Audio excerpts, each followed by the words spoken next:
तर अहिल्यानगरमध्ये आज होणारी सभा ओवेसी यांची सभा रद्द करण्यात आली आहे। खासदार असदुद्दीन ओवेसी यांची सभा अहिल्यानगर इथे होणार होती, मात्र पोलीस अधीक्षक आणि आयजी यांनी आम्हाला संपर्क केला। त्यांनी विनंती केली सभा पुढे ढकलू शकता का, यावर आम्ही निर्णय घेतला की सभा पुढे घेण्याची आणि आता ही सभा रद्द करण्यात आली आहे।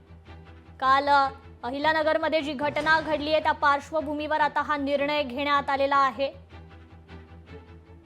अहिल्यानगरमध्ये आज जी ओवेसींची सभा होणार होती ती सभा आता रद्द करण्यात आलेली आहे।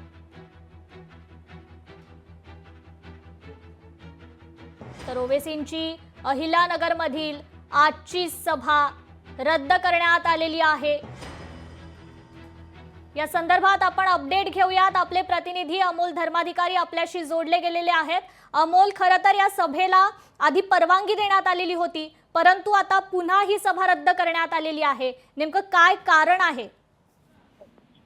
खरं तर काल अहिल्यानगरमध्ये जी घटना घडलेली आहे, दोन समाजामध्ये तेढ निर्माण झालेला होता आणि अजूनही तिथं वातावरण आहे ते नियंत्रणात त्या पार्श्वभूमीवर आज असदुद्दीन ओवेसी यांची दुपारी 3 वाजता अहिल्यानगर येथे सभा होणार होती। वक्फ बोर्ड संदर्भातही एक बैठक आयोजित करण्यात आलेली होती, पण आता या सगळ्या दृष्टिकोनातून तिथले जे पोलीस अधीक्षक आहेत आणि नाशिकचे आयजी आहेत यांनी असदुद्दीन ओवेसी यांना विनंती केलेली आहे की टर्म्स अँड कंडिशनवर ते सभा घेऊ शकतात, पण दुसरीकडे जर सभेची तारीख ही पुढे ढकलली तर अशी विनंती पोलिसांकडून करण्यात आलेली होती आणि त्यानंतर असदुद्दीन ओवेसी यांनी आजची जी सभा होणारी आहे ती पुढे ढकलण्याचा निर्णय घेण्यात आलेला आहे। 9 तारखेला पुन्हा असदुद्दीन ओवेसी यांची सभा ही अहिल्यानगरमध्ये होणार आहे।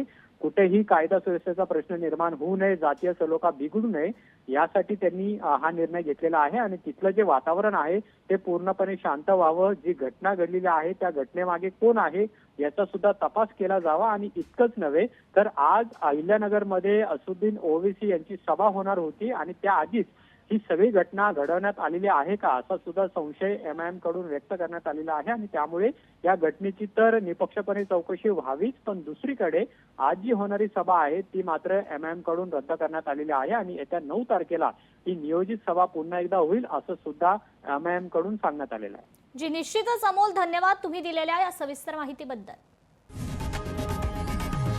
लोकशाही मराठी ऐका, पहा, जागरूक रहा।